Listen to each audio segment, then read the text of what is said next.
नमस्कार दोस्तों, हमारे चैनल जी में आपका स्वागत है। मेरा नाम विप्लव दोस्तों। आज हम लोग बात करेंगे क्रेडिट कार्ड से लोग कैसे बर्बाद हो रहे हैं। मतलब क्रेडिट कार्ड के एडवांटेज तो बहुत सारे हैं, ये सबको पता है, लेकिन क्रेडिट कार्ड के डिसएडवांटेज भी बहुत सारे हैं। उसमें से हम 2-3 पॉइंट के बारे में बात करेंगे जो लोगों को पता नहीं है, जो हिडन चार्जेस क्रेडिट कार्ड वाले लगाते हैं और हमें पता नहीं चलता है। और कभी कभी तो ऐसा चार्जेस है जो बोलने के बावजूद हमें आधा समझ में नहीं आता है, लेकिन फिर भी हम हाँ बोल के आगे बढ़ते हैं। तो हम उसी चीज़ के बारे में बात करेंगे और आपको बताएंगे कि ये चार्जेस कहीं ना कहीं आपके साथ भी लग रहा है, आपके ट्रांजैक्शन में भी लग रहा है और आपको पता ही नहीं चल रहा है। तो उसी चीज़ के बारे में हम पूरे वीडियो में बात करेंगे और आपका पैसा बचाएंगे। उससे पहले आप अगर हमारे चैनल में नए हैं तो चैनल को सब्सक्राइब कीजिए, बेल बटन को प्रेस कीजिए ताकि हमारा कोई भी नोटिफिकेशन आपसे ना चुके। तो चलिए बिना देर किए वीडियो को शुरू करते हैं। तो जैसे कि क्रेडिट कार्ड में एडवांटेज बहुत है, उसमें से जो मेन फीचर्स हैं EMI, तो आप कोई भी बड़े ट्रांजैक्शन को EMI में कन्वर्ट करा सकते हैं। जो चीज़ें आप एक साथ में परचेज नहीं कर सकते हैं डेबिट कार्ड से, वो चीज़ें आप EMI में कन्वर्ट करा के ले सकते हैं। तो ये सबसे बड़ी बेनिफिट है क्रेडिट कार्ड की। सेकंड चीज़, आपका सैलरी ख़त्म हो गई, आपका पैसा ख़त्म हो गया, आप क्रेडिट पे बहुत सारा ट्रांजैक्शन कर सकते हैं। तो एक तरह से ये उधारी वाला चीज़ हो गया। तो मतलब आपको किसी से पैसा मांगने की ज़रूरत नहीं है और आप सिंपल अपना कार्ड से आप हर तरह के ट्रांजैक्शन कर सकते हैं, चाहे वो रेस्टोरेंट हो, चाहे ई-कॉमर्स में कोई भी ट्रांजैक्शन हो, चाहे आजकल क्रेडिट कार्ड में UPI फैसिलिटी भी है। तो आप कोई भी चीज़, एक मिल्क पैकेट भी आप क्रेडिट कार्ड के थ्रू खरीद सकते हैं। दूसरा चीज़ है कि आपको 50 डेज़ बाद, 1-1.5 महीना बाद आपको पे करना पड़ता है जो आज आप ट्रांजैक्शन कर रहे हैं। तो ये सारे जो एडवांटेज क्रेडिट कार्ड में पहले से ही है। डिसएडवांटेज है, उसमें से जो मैं बताने वाला हूँ वो आप ध्यान पे रखिए। तो सबसे नंबर 1 पे है EMI पे। आप कोई भी ट्रांजैक्शन EMI पे जब आप ट्रांजैक्शन करते हैं, मतलब EMI पे कन्वर्ट कराते हैं, तो आपको इंटरेस्ट देना पड़ता है और ये इंटरेस्ट रेट काफ़ी हाई होता है। तो नॉर्मली ये 12% से लेकर 30% इंटरेस्ट आपको पे करना पड़ता है, चाहे वो आपका छोटा ट्रांजैक्शन क्यों ना हो, चाहे वो बड़ा ट्रांजैक्शन क्यों ना हो। अब इंटरेस्ट पे जो ट्विस्ट वाला बात है, आपको इंटरेस्ट पे भी आपको GST पे करना पड़ता है। जबकि नॉर्मली आप जब पर्सनल लोन लेते हैं तो लोन पे आपको जो इंटरेस्ट रेट बोला जाता है, जो 12%, 13%, 15%, उस पे GST नहीं रहती है। आपको प्योर इंटरेस्ट आप बैंक को पे करते हैं। लेकिन क्रेडिट कार्ड में आप जब भी इंटरेस्ट पे करते हैं कोई भी ट्रांजैक्शन पे या कोई भी EMI पे, तो इंटरेस्ट पे आपको GST पे करना पड़ता है। ये सबसे बड़ी लॉस है, लेकिन ये चीज़ आपको क्रेडिट कार्ड वाले नहीं बताते हैं। जब भी आपको लोन लेना है क्रेडिट कार्ड के अगेंस्ट में या आप EMI में कन्वर्ट कराते हैं, तो क्रेडिट कार्ड वाले सिर्फ आपको इंटरेस्ट रेट बताते हैं, जो कि 16%, 18%, जो भी रेट है, जो भी कंपनी के साथ जो रेट है।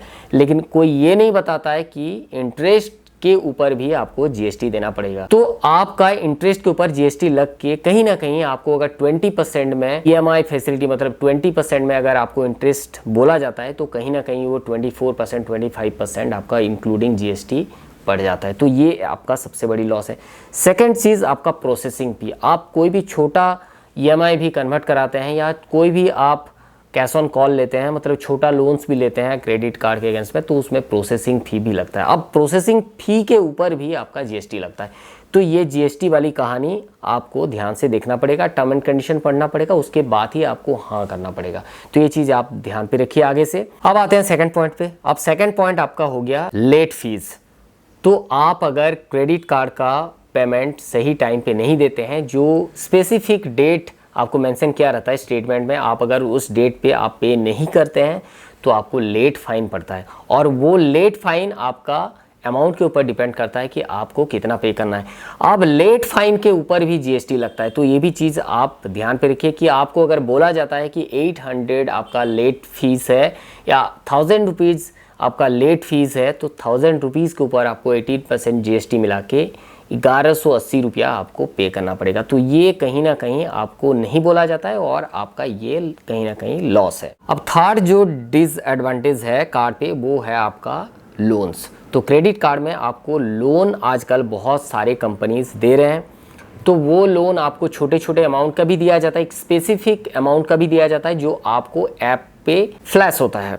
और सेकंड चीज़, आप जब कस्टमर केयर को कॉल करते हैं तो भी प्री अप्रूव्ड लोन आपको प्रोवाइड किया जाता है। एक अलग तरीके से लोन मिलता है जो कि कार्ड के लिमिट के साथ नहीं रहता है, वो कार्ड के लिमिट के अलावा भी आपको लोन्स मिलता है। आपके कार्ड में अगर 1 लाख का लिमिट है तो आपको 1 लाख का लोन अलग से दिया जाता है जो कि कार्ड के साथ नहीं रहता है। मतलब कार्ड का लिमिट भी आप यूज़ कर सकते हैं और लोन सेपरेट रहता है।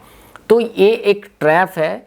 अब वो लोन का रेट हाई रहता है और जैसे मैंने आपको बताया कि वो भी इंटरेस्ट रेट पे जीएसटी लगाते हैं जो कि बताया नहीं जाता है और ये कहीं ना कहीं आपको स्टेटमेंट में पता चलता है। तो ये चीज़ आपको ध्यान पे रखना है। चौथा नंबर पॉइंट है रिवार्ड पॉइंट। आजकल रिवार्ड पॉइंट पे कैशबैक या रिवार्ड को आप कन्वर्ट करा के कैश में कन्वर्ट करा सकते हैं। ये सारे चीज़ जब आप क्रेडिट कार्ड लेने जाते हैं तो आपको बताया जाता है कि आप 100 रुपीज़ का स्पेंड पे आपको 4 पॉइंट मिलेगा। कोई बोलता है कि 500 का स्पेंड पे आपको 10 रिवार्ड्स पॉइंट मिलते हैं। तो ये सारे काफ़ी तरह के ये ऑफर्स दिए जाते हैं डिफरेंट कंपनी के द्वारा। ये भी एक ट्रैप है क्योंकि आप जब रिवार्ड पॉइंट को कन्वर्ट कराने जाते हैं तो इस पर भी आजकल चार्जेस लगते हैं। मतलब आपका अगर रिवार्ड का वैल्यू 400 रुपीज़ है, उसको आपको अगर रिडीम कराना है तो आपको 99 रुपीज़ पे करना पड़ेगा। तो ये हालांकि पहले नहीं था। पहले आप रिवार्ड पॉइंट ईजीली आप रिडीम कर सकते थे। मतलब 1000 रिवार्ड पॉइंट अगर है तो 250 रुपया आपको क्रेडिट कार्ड का स्टेटमेंट में नेक्स्ट बिल में वो माइनस होके आता था। हालांकि आज की डेट में 250 नहीं आएगा, आपको 250 माइनस 99 रुपीज़ बहुत सारी कंपनीज लगा रहे हैं। वो हर कंपनी का डिफरेंट चार्जेस है। तो ये भी कहीं ना कहीं एक ट्रैप है।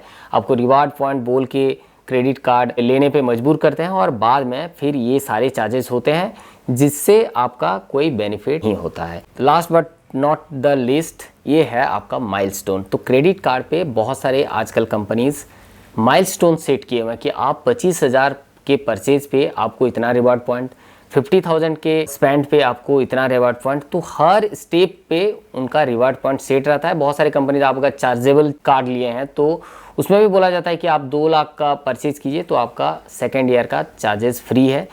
अब होता क्या है, 2 लाख का टारगेट कंप्लीट करने के लिए लोग एक्सेस परचेज करते हैं। तो ये कहीं ना कहीं आपको मजबूर करता है एक्सेस परचेज करने पे।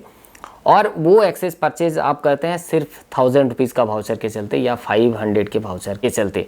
तो कहीं ना कहीं आपको ये देखना है कि 2 लाख का स्पेंड करना ज़्यादा ज़रूरी है या 500 का वाउचर आपके लिए ज़्यादा ज़रूरी है। तो ये सारे छोटे छोटे चीज़ है जो लोग ध्यान पे नहीं देते हैं और कहीं ना कहीं वो ट्रैप में फंसते जाते हैं और ये क्रेडिट कार्ड का बिल्स धीरे धीरे बढ़ते रहता है और ये कभी नहीं घटता है। तो बस आज का वीडियो बस यहीं तक। हम फिर मिलेंगे नया अपडेट के साथ, नया इन्फॉर्मेशन के साथ। तब तक के लिए जय हिंद, बाय बाय।